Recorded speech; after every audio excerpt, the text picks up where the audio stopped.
आज हम लोग साइंस का एक टॉपिक पढ़ेंगे, है ना। सबसे पहले साइंस में हम लोग बायोलॉजी पढ़ेंगे। बायोलॉजी के बारे में थोड़ा बहुत जानेंगे। बायोलॉजी के बारे में थोड़ा बहुत जानने के बाद न्यूट्रिशन टॉपिक को स्टार्ट किया जाएगा। चलिए समझते हैं पहले बायोलॉजी क्या होता है। बायोलॉजी के बारे में थोड़ा सा समझेंगे।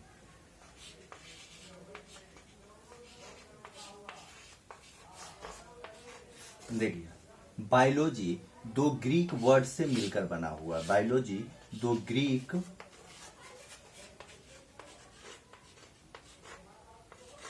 ग्रीक वर्ड से मिलकर बना हुआ है। पहला जो वर्ड है उसका नाम है बायोस और दूसरा जो है उसका नाम क्या है, लोगोस। बायोस का मतलब होता है लिविंग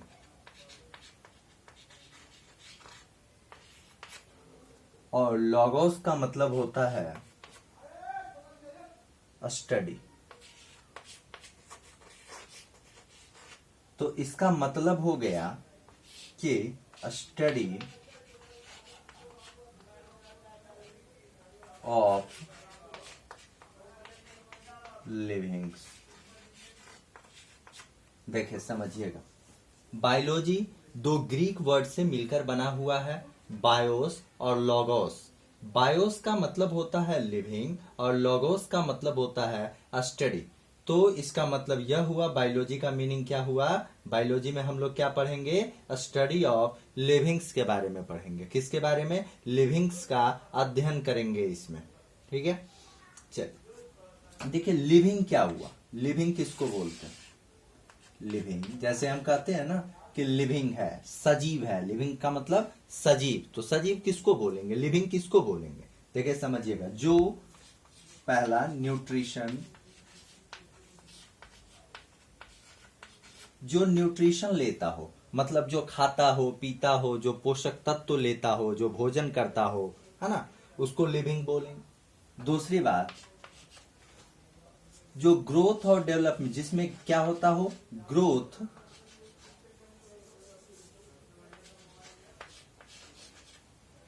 जिसमें ग्रोथ एंड डेवलपमेंट होता,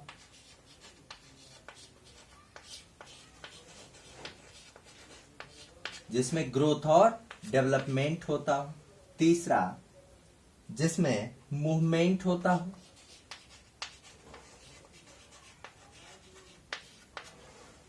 अगला, जो रिप्रोडक्शन करता हो।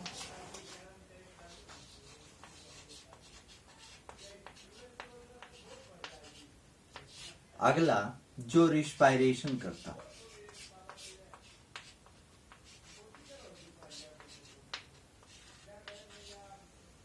देखिए समझिएगा, पहला हमने बताया कि न्यूट्रिशन का मतलब क्या हुआ, पोषक तत्व। तो पोषक तत्व कहने का मतलब जो भोजन करता हो, है ना, जो न्यूट्रिशन लेता हो। आप ही सोचिए कि एक गाड़ी है, एक गाड़ी को चलने के लिए क्या चाहिए, पेट्रोल चाहिए। अगर उसमें पेट्रोल या डीजल न डाला जाए तो क्या वो गाड़ी जो है, वो जो व्हीकल है, वो क्या रन करेगा, नहीं रन करेगा।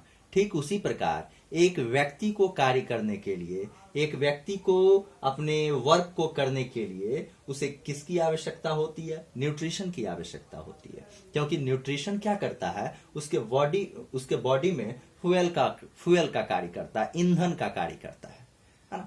तो हमारे बॉडी को एनर्जी जो होता है वो कहां से मिलता है, फूड से मिलता है, भोजन से मिलता है। चलिए दूसरा बात करते हैं, ग्रोथ एंड डेवलपमेंट। तो बॉडी का ग्रोथ और डेवलपमेंट कैसे होगा, जब हम न्यूट्रिशन लेंगे तभी ना बॉडी का ग्रोथ और डेवलपमेंट होगा। तो बॉडी का ग्रोथ और डेवलपमेंट होने का मतलब क्या, ग्रोथ का मतलब वृद्धि होना और डेवलपमेंट का मतलब क्या होना, विकास होना। तभी उसको हम लोग लिविंग बोलेंगे। तीसरा, मूवमेंट होना चाहिए। ठीक है, मूवमेंट होना चाहिए। मूवमेंट कहने का मतलब क्या होना चाहिए, उसका वृद्धि, मतलब वो चलता हो, घूमता हो, है ना, मतलब एक जगह से अपना प्लेस जो है वो चेंज कर सकता हो, वो मूवमेंट होगा।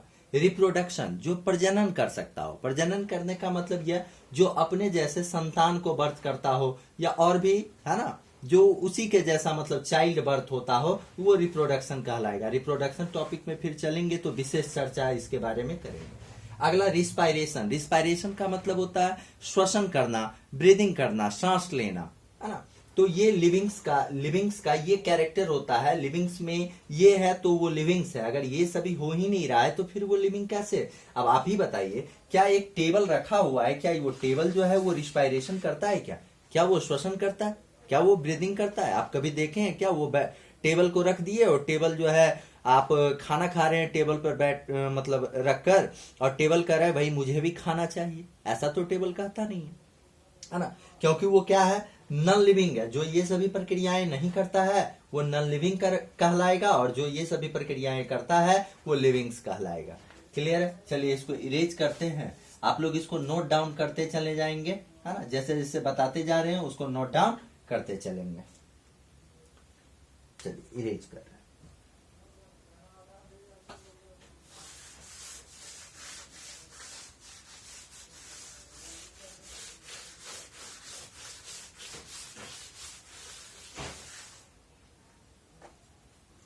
देखिए आगे जाके बायोलॉजी को दो भाग में बांट दिया गया।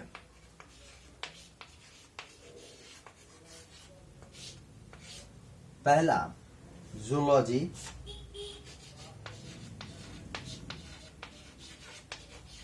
दूसरा बॉटनी, है ना? पहला जूलॉजी, दूसरा बॉटनी। जूलॉजी का हिंदी होता है जंतु विज्ञान,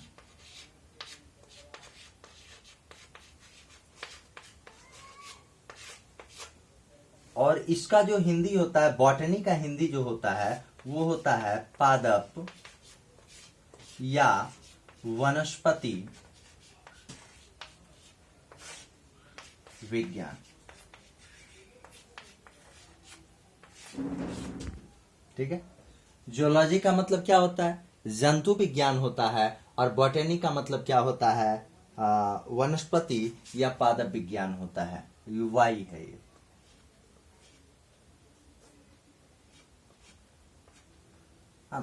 देखिए जूलॉजी में हम लोग क्या करते हैं? Study of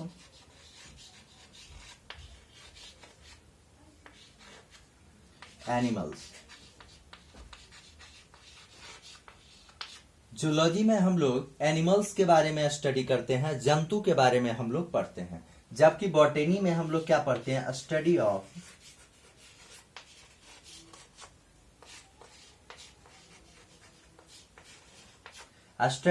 plants. जबकि बॉटनी में हम लोग किसका अध्ययन करते हैं?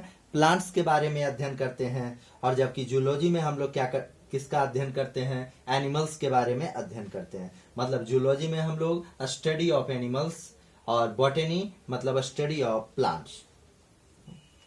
चलिए इसको इरेज कर रहे हैं, नोट डाउन कर लेंगे।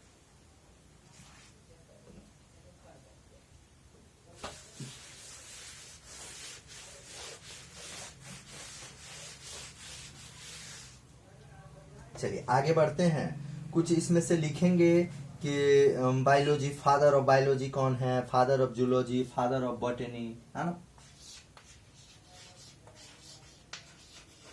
Father of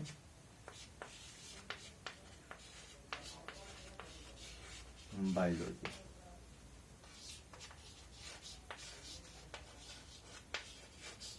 father of zoology,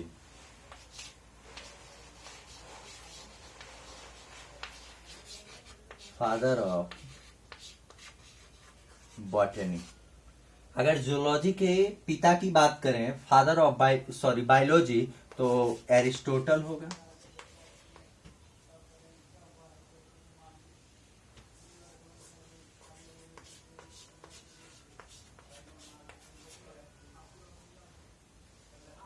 Aristotle, zoology में भी एरिस्टोटल होगा। हिंदी अगर इसका बोलें तो अरस्तु।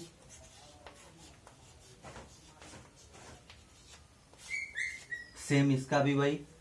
जबकि फादर ऑफ बॉटनी की बात करें तो फादर ऑफ बॉटनी जो है वो थियोफ्रेस्टस हैं।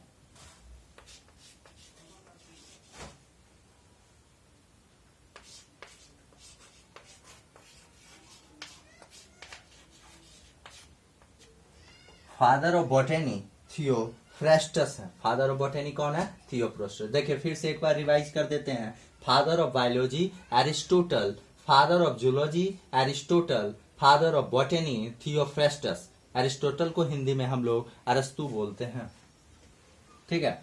तो बायोलॉजी के पिता किसे कहा जाता है? एरिस्टोटल को। जूलॉजी के पिता एरिस्टोटल को ही कहा जाता है, जबकि बॉटनी का पिता थियोफ्रेस्टस को कहा जाता है। चलिए इरेज कर रहे हैं, नोट डाउन कर लेंगे।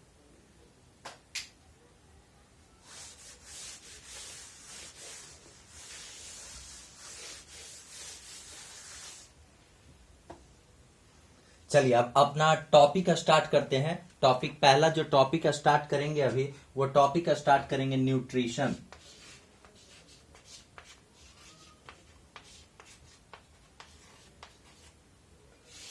न्यूट्रिशन में देखिए हम लोग दो बातों को समझेंगे। पहला, इसके अर्थ के बारे में समझेंगे। पहला मीन मतलब इसके अर्थ के बारे में समझेंगे, और दूसरा है ना इसके नीड के बारे में समझेंगे। नीड मतलब जरूरत। जैसे न्यूट्रिशन पोषक तत्व अगर हम लोग लेते हैं तो पोषक तत्व हम लोग क्यों लेते हैं? पोषक तत्व की क्या आवश्यकता मुझे पड़ गई? क्यों, क्या जरूरी हो गया पोषक तत्व की? भाई क्यों लेंगे हम पोषक तत्व? तो उसकी आवश्यकताओं को समझेंगे। पहले इसका डिफिनेशन लिख लेते हैं। न्यूट्रिशन कहेंगे किसको? Acquire nutrients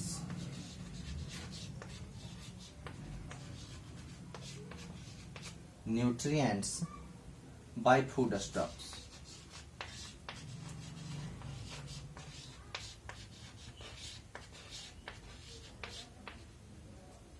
acquired nutrients by food stuff. इसमें देखिए कहता है कि जो न्यूट्रिएंट्स हम लोग लेते हैं, जैसे कि जो भोजन करते हैं तो भोजन में फूड में क्या क्या होता है? कार्बोहाइड्रेट होता है, प्रोटीन होता है, फैट होता है, विटामिन होता है, मिनरल्स होता है।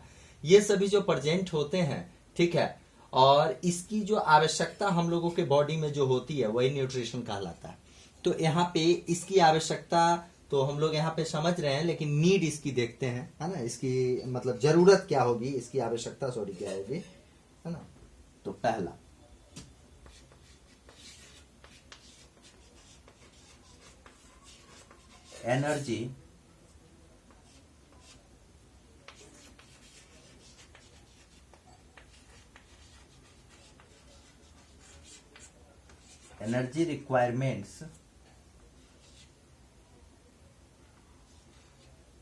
एनर्जी रिक्वायरमेंट्स, दूसरा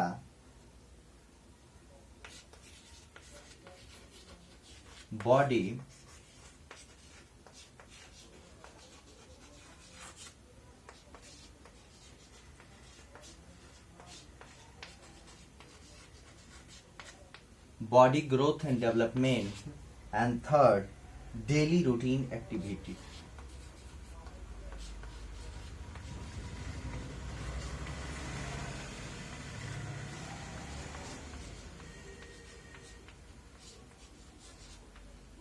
तीन बातें देखिए। न्यूट्रिशन जो न्यूट्रिएंट्स फूड स्टफ में जो होता है उसकी जो आवश्यकता होती है हम लोगों को, वही न्यूट्रिशन कहलाता है। और इसकी आवश्यकता क्या होती है? पहला एनर्जी रिक्वायरमेंट्स के लिए हम भोजन करते हैं, ताकि भोजन इसलिए करते हैं ताकि हम अपने कार्य को कर सके, है ना। और उससे हमें जो एनर्जी मिलता है, इसी के कारण हम लोग किसी कार्य को कर पाते हैं। अगर मान लीजिए भोजन करें और मुझे एनर्जी नहीं मिली, है ना, तो क्यों भोजन लोग व्यक्ति क्यों करेगा? तब तो भोजन करेगा ही नहीं। तो एनर्जी की आवश्यकता जो होती है हम लोगों को, वो क्यों होती है? ताकि हम अपने कार्य को कर सके, हम अपने वर्क को कर सके। जो वर्क जैसे कुछ भी चलना फिरना, दौड़ना उठना, जो भी आप कार्य करते हैं वो सभी कार्य एनर्जी रहेगा तभी आप कर पाइएगा। अगर एनर्जी नहीं है तो वो कार्य नहीं कर पाइएगा। दूसरी बात, जब हम भोजन करते हैं तो वो भोजन से एनर्जी मिलता है, और उस एनर्जी के आधार पे ही हमारे बॉडी का ग्रोथ और डेवलपमेंट होता है।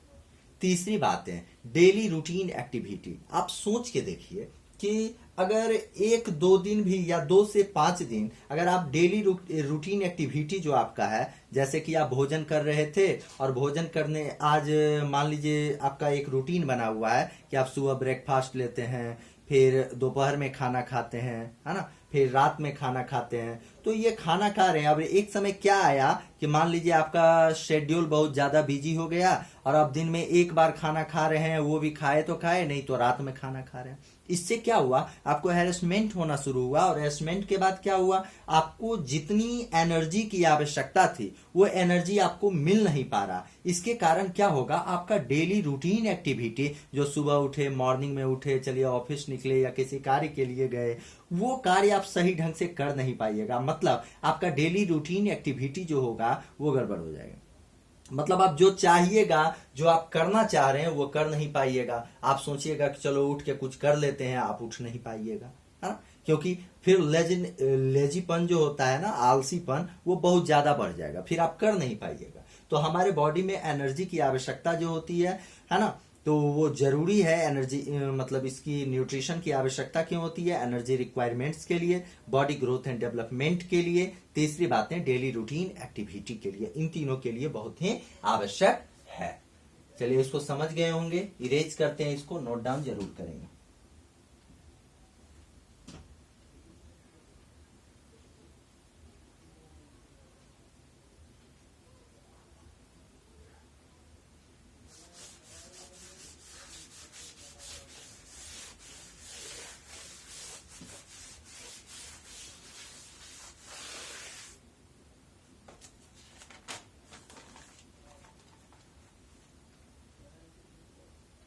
चलिए मेथड ऑफ न्यूट्रिशन के बारे में देखेंगे।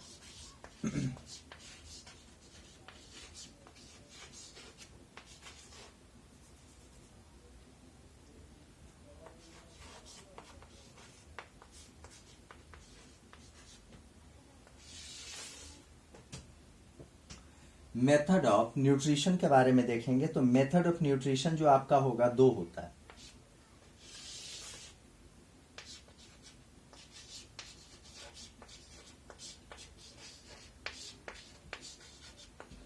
ऑटोट्रॉपिक न्यूट्रिशन,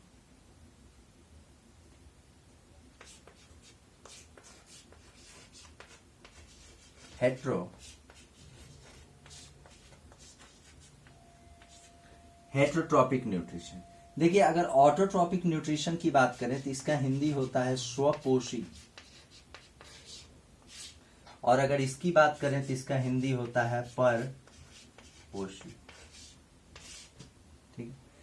ऑटोट्रॉपिक और हेट्रोट्रॉपिक न्यूट्रिशन जो है, ऑटोट्रॉपिक का मतलब स्वपोषी और हेट्रोट्रॉपिक का मतलब क्या होता है, परपोषी। हम लोग अभी पढ़ेंगे ऑटोट्रॉपिक न्यूट्रिशन के बारे में पढ़ेंगे, हेट्रोट्रॉपिक न्यूट्रिशन के बारे में बाद में पढ़ेंगे, तो इसको अभी कैंसिल कर रहे हैं। ऑटोट्रॉपिक न्यूट्रिशन के बारे में हम लोग देखते हैं। ऑटोट्रॉपिक खत्म होगा पूरा तो फिर हम हेट्रोट्रॉपिक पे चर्चा जरूर करेंगे। ऑटोट्रॉपिक न्यूट्रिशन में देखिए, ऑटो का मतलब क्या होता है, सेल्फ, और ट्रॉपिक का मतलब नरिशमेंट, है ना।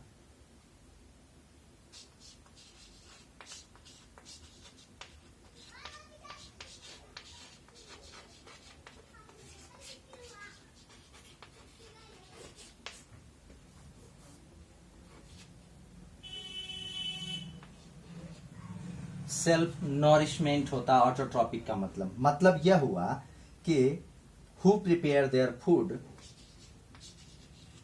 इसका मतलब यह हुआ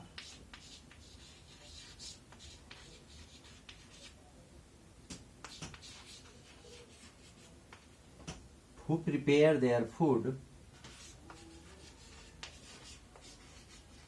by itself, who prepare their food by itself।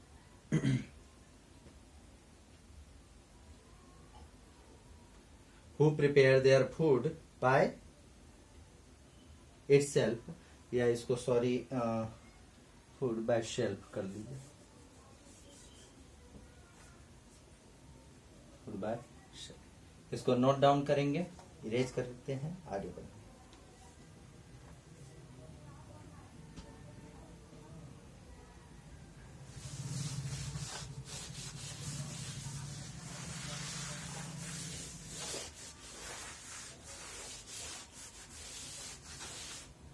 देखिए, ऑटोट्रॉपिक न्यूट्रिशन जो होता है, ठीक है, ऑटोट्रॉप्स जो होते हैं वही क्या करते हैं, do photosynthesis.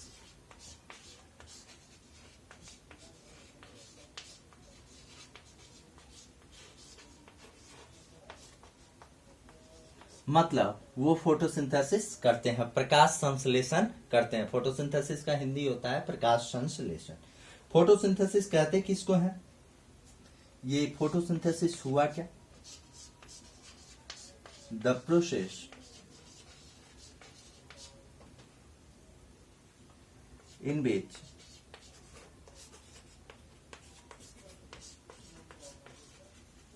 Plant makes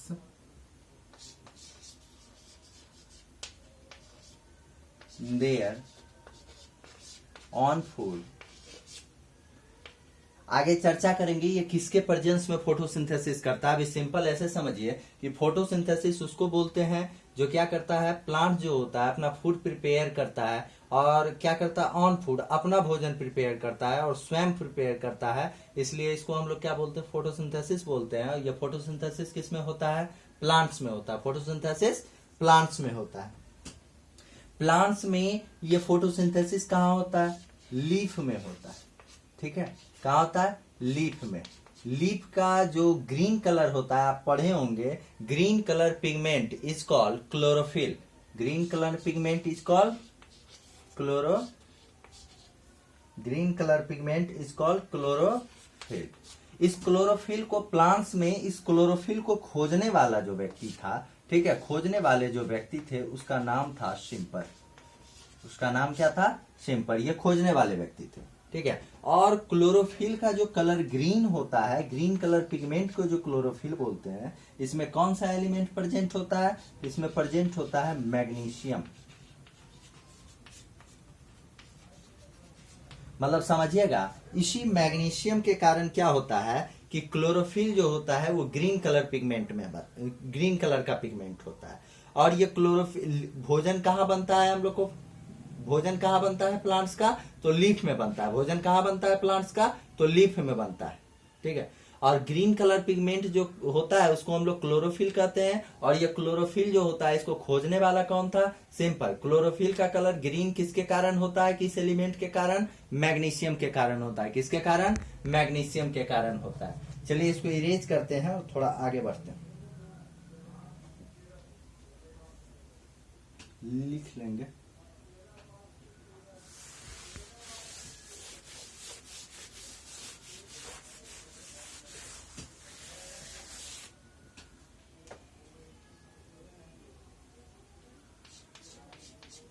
food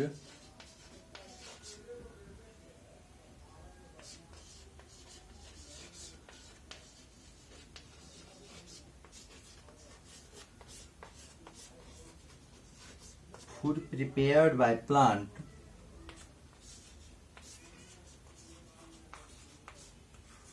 glucose. Food prepared by plant glucose. Plants के द्वारा जो फूड प्रिपेयर किया जाता है उसको हम लोग क्या बोलते हैं? ग्लूकोज बोलते हैं। उसको क्या बोलते हैं? ग्लूकोज बोलते हैं। अब देखिए फोटोसिंथेसिस के बारे में अब हम समझेंगे कि उसमें क्या क्या आवश्यकता होता है फोटोसिंथेसिस प्रोसेस के लिए।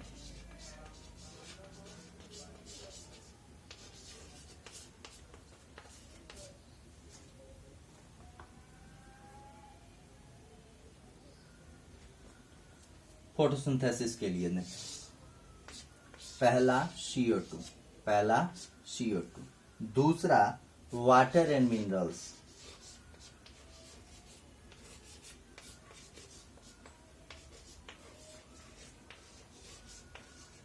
दूसरा वाटर एंड मिनरल्स, तीसरा सनलाइट। देखिए CO2 का फुल फॉर्म होता है कार्बन डाइऑक्साइड।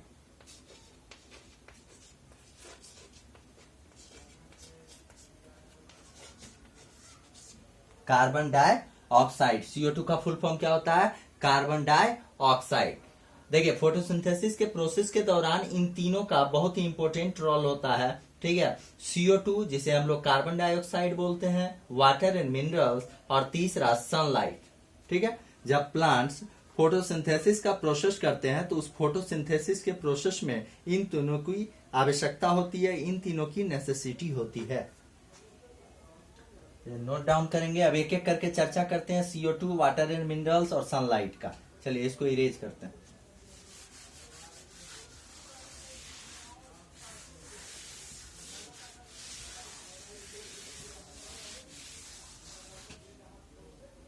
चलिए पहला हम लोग चर्चा किसका करेंगे? CO2 का चर्चा करते हैं।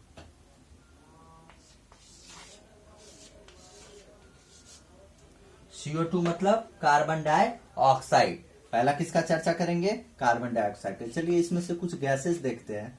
Nitrogen, oxygen, CO2। नाइट्रोजन कितना परसेंट होता है एटमॉस्फेयर में? 78% होता है। ऑक्सीजन कितना परसेंट होता है? 21% होता है। जबकि CO2 कितना होता है? 0.03% होता है। अगर नाइट्रोजन की बात करें, नाइट्रोजन को डिस्कवर करने वाले कौन थे? रदरफोर्ड।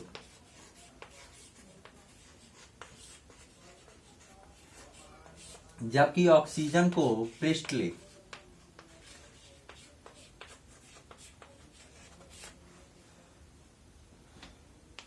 ऑक्सीजन को priestly.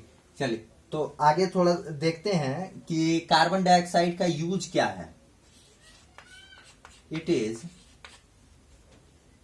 Used in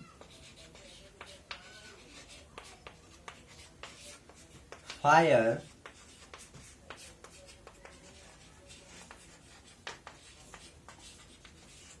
fire extinguisher, फिर कोल्ड ड्रिंक,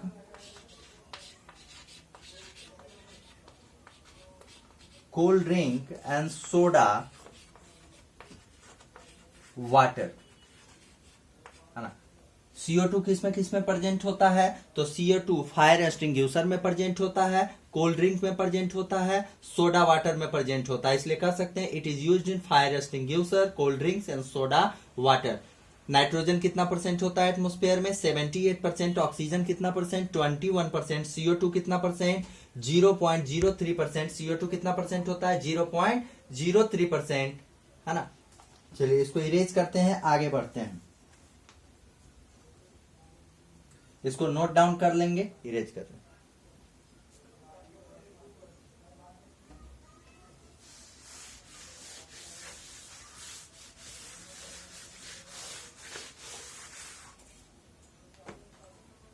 आगे बढ़ते हैं। अगर देखिए CO2 बढ़ जाए, CO2 इंक्रीज कर जाए तो किसका खतरा बना रहेगा? ग्लोबल वार्मिंग का।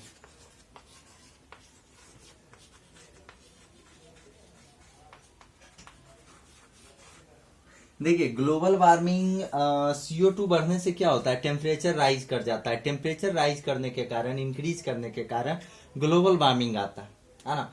देखिए बहुत सारे देश ने मिलकर इस पे बहुत सारा प्रोटोकॉल भी लाया। क्योटो प्रोटोकॉल, मॉन्ट्रियल प्रोटोकॉल और भी प्रोटोकॉल लाए। जिस प्रोटोकॉल में क्या हुआ कि कैसे इस CO2 को डिक्रीज किया जाए, कैसे CO2 को कम किया जाए, है ना। तो बहुत सारा प्रोटोकॉल भी आया CO2 को डिक्रीज करने के लिए, और जगह जगह इस प्रोटोकॉल को लागू भी किया गया। और आज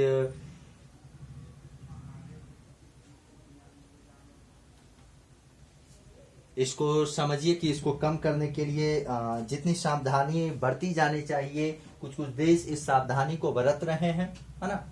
चलिए इसको इरेज करते हैं, आगे बढ़ते हैं। चलिए ओजोन लेयर।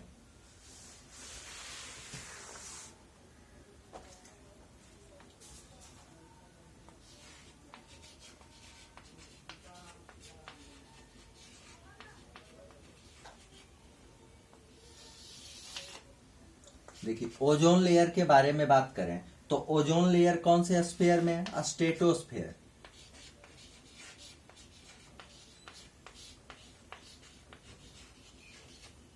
है ना। ओजोन लेयर कौन से स्फीयर में है? स्ट्रेटोस्फीयर। चलिए आगे बढ़ते हैं। अगर ओजोन के फॉर्मूला की बात करें, ओजोन का फॉर्मूला की बात करें तो इसका फॉर्मूला क्या होता है? O3 होता है। इसका फॉर्मूला क्या होता है? O3 होता है। किसका फॉर्मूला? ओजोन का। अगर इसके स्मेल की बात करें, ओजोन के स्मेल की बात करें, तो स्मेल लाइक अ रॉटन फिश, मतलब वो एक सड़ी हुई मछली की तरह इस ओजोन का स्मेल होता है। कैसे स्मेल इसकी होती है? सड़ी हुई मछली की तरह इसका स्मेल होता है। प्रोटेक्ट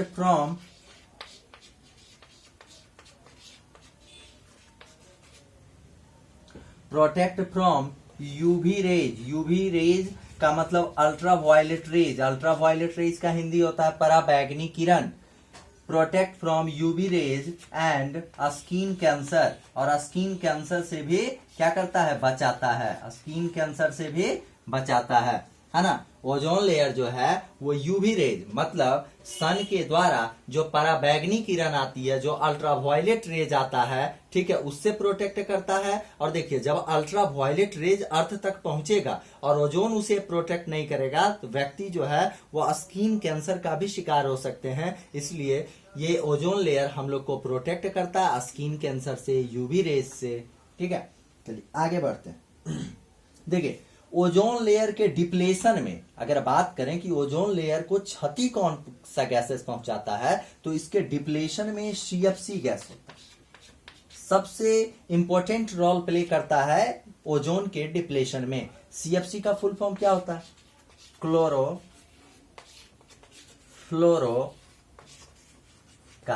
क्लोरोफ्लोरोकार्बन, ये क्लोरोफ्लोरोकार्बन गैस किससे निकलता है? आपको मालूम होना चाहिए क्लोरोफ्लोरोकार्बन गैस एसी या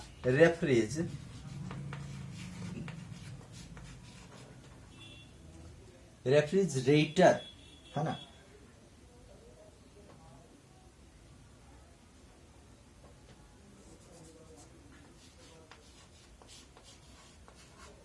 रेफ्रिजरेटर से।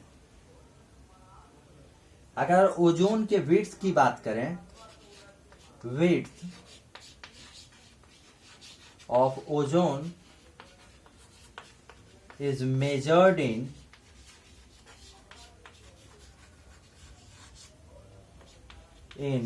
डॉब्सन। ओजोन के विड्थ को हम लोग किस में मेजर करते हैं? डॉब्सन में मेजर करते हैं। ओजोन के विड्थ को हम लोग किस में मेजर करते हैं? डॉब्सन में मेजर करते हैं। और इसलिए world ozone day, world ozone day,